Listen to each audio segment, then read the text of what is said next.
Welcome back to the Deep Dive. We're the place you come to get the real nuggets of knowledge from source texts. That's right. We dig in so you get the core insights. And today, wow, we have a fascinating journey ahead. We're tackling an ancient Buddhist text. It's called the Mahāhatthipadopamasuttaṃ. Or, a bit easier to say, the greater simile of the elephant's footprint. Much easier, thanks. Our mission today is really to unpack this text. We want to understand its core wisdom, especially about suffering, dukkha. And importantly, the path it lays out towards, well, liberation from that suffering. Exactly. We'll start with this really powerful central analogy it uses. The elephant's footprint, yeah. Then we'll peel back the layers on suffering itself. What is it, according to this text? And it gets quite specific. And finally, how understanding the kind of building blocks of our own experience points the way to freedom. Okay, let's dive in. Sounds good. So this deep dive, it starts in a specific setting. You have Venerable Sāriputta speaking to a group of monks, bhikkhus, and he kicks things off with this really potent metaphor. He says, look, think about animal footprints in the jungle. Right. The elephant's footprint, because it's so huge, it's considered the chief, the main one. All other footprints can basically fit inside it. I see where this is going. Exactly. He says, in the same way, the Four Noble Truths encompass all skillful phenomena. Everything fits within them. So that's a huge claim right at the start. These truths aren't just one teaching. No, not at all. They're positioned as the absolute master key, the framework for everything skillful in spiritual development. Precisely. It suggests a really profound and comprehensive teaching. Okay, so given how central they are, what exactly are these Four Noble Truths as the text lays them out? Well, it starts, logically enough, with the first noble truth, the truth of suffering, or dukkha. Right. And it begins by listing things we'd pretty much all agree are suffering. Birth is suffering, getting old is suffering, death is suffering. The big life unavoidable things. Yeah. And then the emotional stuff. Sorrow, lamentation, pain, grief, despair, all suffering. Even not getting what you want.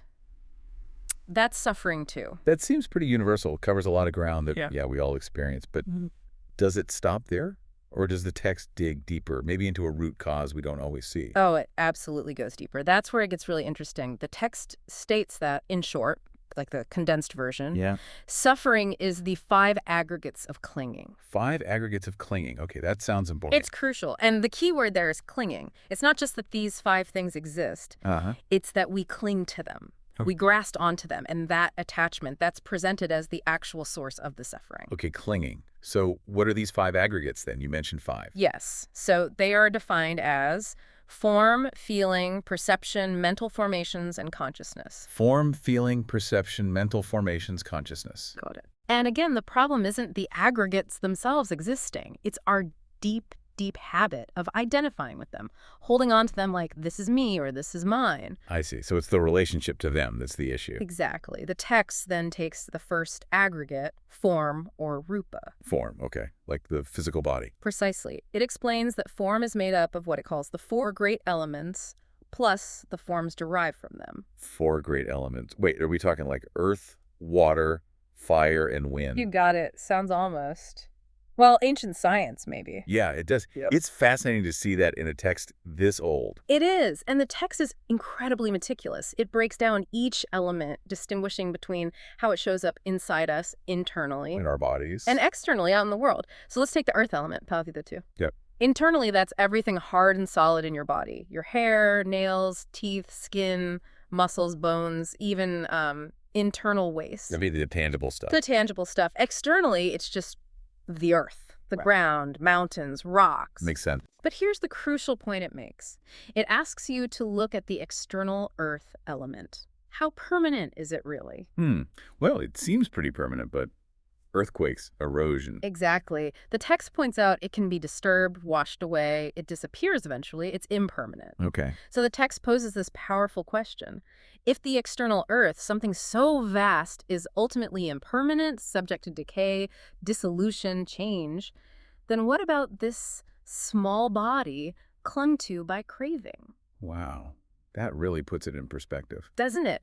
The teaching is that seeing this reality, really internalizing the impermanence of even the vast external world, helps you develop disenchantment, dispassion towards your own body. How so? By realizing, truly, this is not mine, I am not this is not myself, it cuts through that identification. That's a fundamental shift. Yeah. So does it apply the same logic, this internal-external impermanence breakdown, to the other elements too? Water, fire, wind? Precisely, yes. It follows the same pattern. So for the water element, apotu, internally, that's our bodily fluids. Bile, phlegm, blood, sweat, urine, you name it. All the liquid parts. Externally, it's literal water, rivers, lakes, the ocean. And the text gets quite dramatic describing its impermanence. Think of massive floods washing away whole towns and villages. Right. Or even the great ocean itself, its level can drop wildly from hundreds of leagues deep, the text says, down to practically nothing. It can dry up. That's a powerful image. It is. So again, the question comes, if the mighty ocean isn't permanent, what about this little bag of fluids we call a body? Yeah. Same conclusion. Disenchantment, not self. Exactly. Yeah. Then comes the fire element, tejotatu. Fire. Okay, internally. That's like body heat. Metabolism. It's what warms us, what ages us, what digests our food, that burning up process. Externally, it's literal fire. And fire's impermanence is pretty obvious. Very. The text paints pictures of fires burning down whole towns and then poof, they die out completely when the fuel's gone. Sometimes it's hard to even find a spark afterwards. And this directly mirrors the impermanence of our own internal fire, our body heat and metabolic processes. They don't last forever either. Makes sense. And the last one, wind. The wind element, vayodhatu. Internally, this is interesting. It includes things like upward moving winds, downward moving winds, like burps or other bodily gas, Okay. winds in the belly and bowels, winds moving through the limbs, and crucially, our breath, in-breaths and out-breaths. The breath itself is part of this element. Yes. Externally, it's literal wind. And again, the text highlights its changing nature. Sometimes incredibly powerful winds can blow away villages. Hurricanes, tornadoes. Right. But other times, especially in hot seasons, the air can be absolutely still. So still, the text says that not even a blade of grass stirs. A leaf wouldn't even flutter. Total stillness. Total stillness. So even this powerful, invisible force is impermanent, changeable. And that reflects the impermanence of our own internal winds, including the breath we often take for granted. So across all four elements, the message is consistent. See the impermanence outside, recognize it inside, and let go of identifying with the body as self. That's the core of it for the aggregate of form. Okay, this is radical. Understanding our bodies not as solid me, but as these fluctuating impermanent elements. How does the text suggest using this wisdom practically? Especially when things get tough, like, I don't know, someone insults you or even attacks you. Yes. This is where the teaching becomes incredibly practical, almost startlingly so. It gives very direct guidance. It says, if someone abuses you verbally or even physically attacks you with fists, rocks, sticks, even knives, Okay. you should recognize that the painful feeling you experience arises because of sensory contact. Okay. And then you remember what we just discussed, that contact itself is impermanent, and therefore the feeling arising from it is impermanent. Perception is impermanent. Those mental formations, your reactions, impermanent. Consciousness of it all, also impermanent. So you observe the whole process as just arising and passing phenomena, even intense pain. That's the instruction. To keep the mind fixed and clear on the elemental nature, the impermanent nature of the entire experience. It even brings up the famous saw simile. The saw simile, what's that? It's quite extreme. It says that even if bandits were to capture you and start sawing off your limbs with a two-handled saw, Oh my goodness. even then, one should train the mind not to become polluted with anger or hatred. That's incredibly demanding. It is. It shows the absolute peak of this practice. But the principle applies to lesser harms, too. The crucial part is to ensure that your recollection, your mindfulness, perhaps of the Buddha, the Dhamma, the teaching, the Sangha, the community, remains rooted in equanimity. Equanimity, balance. Yes, and linked to skillfulness, not reacting with hatred or fear. If you find your mind is getting polluted, the text says you should feel dismay, like, oops, I slipped.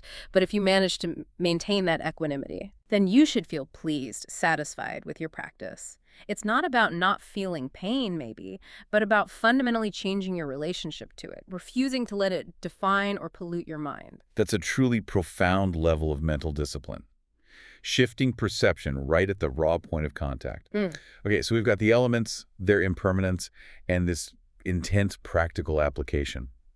What about how these five aggregates, form, feeling, perception, mental formations, consciousness, Hmm. how do they actually work together to create our moment-to-moment experience? Right. How do they combine? The text uses another nice analogy for this. Okay. It says, think about a house. You have wood, maybe some creeper vines, mud, thatch, or grass. The building materials. Right. And when you put them together in a certain way, enclosing a space, then you call that enclosed space a house. Got it. In the same way, it says, the form we experience, our sense of a body, arises when you have bones, sinews, flesh, and skin enclosing a space. It's the combination that leads to the label. So form isn't a thing in itself, but arises from components. Exactly. And then it explains how consciousness arises in relation to these. It uses the example of sight, the eye. Okay. For eye consciousness to arise, you need three things. First, an internal eye faculty that's intact, working. Your eye isn't damaged. Right. Second, you need external visible forms, shapes, and colors that are actually within the range of the eye. Something to see. And third, this is key, you need attention, or samanahara. The mind needs to actually pay attention to bring the eye and the form together, so to speak. So working eye, something to see, and the act of looking or noticing. Precisely. If and only if all three conditions are met, then eye consciousness arises.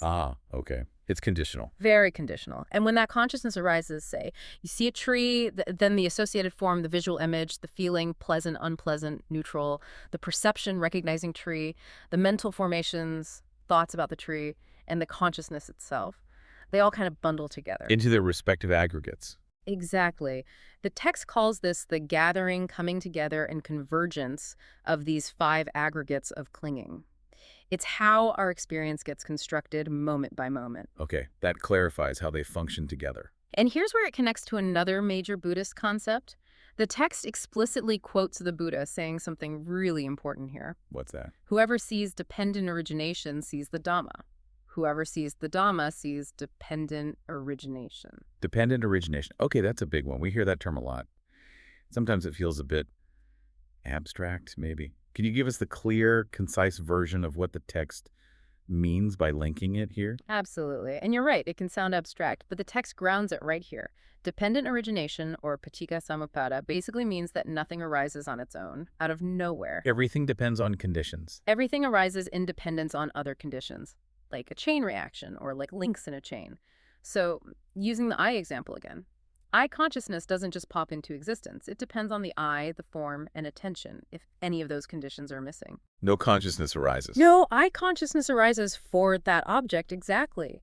The profound insight the text is driving at here is that suffering, dukkha, also works this way. It isn't random. It isn't arbitrary punishment. It arises from specific identifiable conditions. Yes. Ah? And critically, the text is pointing out that these five aggregates themselves, form, feeling, perception, mental formations, consciousness, are dependently originated. So they aren't solid, independent things either. Not at all. They don't have some inherent, fixed, independent existence. They arise, they stick around for a bit, and they cease, all based on precedent conditions. Seeing that is seeing dependent origination, and according to the Buddha quote, that's seeing the Dhamma, the truth of how things are. Wow. Okay, so understanding the aggregates as dependently originated, how does that lead into the other noble truths, the origin and cessation of suffering? It flows directly from that understanding. Once you see how experience is constructed from these dependently originated aggregates, the text then clarifies the second noble truth, the origin of suffering. And what is it? It's defined very clearly as craving, attachment, adherence, and obsession for these five aggregates. So the craving for these impermanent, dependently originated aggregates is the specific cause. That's exactly it. The thirst, the desire, the holding on to these specific things which are, by their very nature, unreliable and changing. That's the engine of dukkha. And following that logic, the third noble truth, the cessation of suffering, is presented just as clearly as the flip side. It's the discipline and abandoning of craving for these five aggregates. discipline and abandoning. So stopping that craving, that clinging. Letting go of that attachment, that thirst related specifically to form, feeling, perception, mental formations, and consciousness because you've seen their true nature. So it really does all come back around. Recognize the true nature of these aggregates, impermanent, dependently originated, not a solid self. And then the path is to release the clinging, the craving for them. That's the essence of it. That feels like a very well, maybe not easy, but a very direct pathway into understanding this whole complex teaching. See the aggregates clearly, let go of the craving for them. It is direct. It cuts right to the core mechanism of suffering, as described here. What an absolutely incredible deep dive this has been. Seriously, we've gone from that initial powerful image, the elephant's footprint covering everything, Encompassing the Four Noble Truths. to this incredibly detailed breakdown of suffering, dukkha, as being rooted and clinging to these 5 aggregates. Form, feeling, perception, mental formations, consciousness. Yeah, and then digging into form through those 4 great elements, earth, water, fire, wind, seeing their impermanence both outside us and inside us. That was really striking. Those analogies of the external elements are very powerful, aren't they? The earth shifting, the oceans drying up. They really are. And then linking that understanding to dependent origination, seeing how everything, including the aggregates themselves, arises conditionally. Which then leads directly to understanding the origin of suffering as craving for those aggregates. And the cessation of suffering as abandoning that very craving. It ties together so elegantly. It does. And the text really emphasizes, as we saw with the simile and the advice on handling adversity, Right. that this isn't just intellectual. It's about a practical, experiential understanding. It's about seeing things, as the Pali phrase goes, yathavutta samapanyadastapa. It means. Seeing things as they really are, with right wisdom. It's that direct seeing, that deep insight, which cultivates the genuine dispassion and leads to freedom. Seeing things as they really are. That really challenges our ingrained habits, doesn't it? Our fundamental assumptions about who we are and how reality works. Absolutely. It's a radical reorientation. So maybe a final thought for you, the listener, to chew on from all this. Consider just how often, day to day, you define yourself by these aggregates we've discussed. Your body, your feelings, your perceptions, your thoughts, even just being conscious. Yeah. What might it actually mean? What might it feel like? To genuinely experience them not as fixed parts of you, but as these impermanent, dependently arising, not self elements. What kind of freedom could that shift in perspective possibly bring?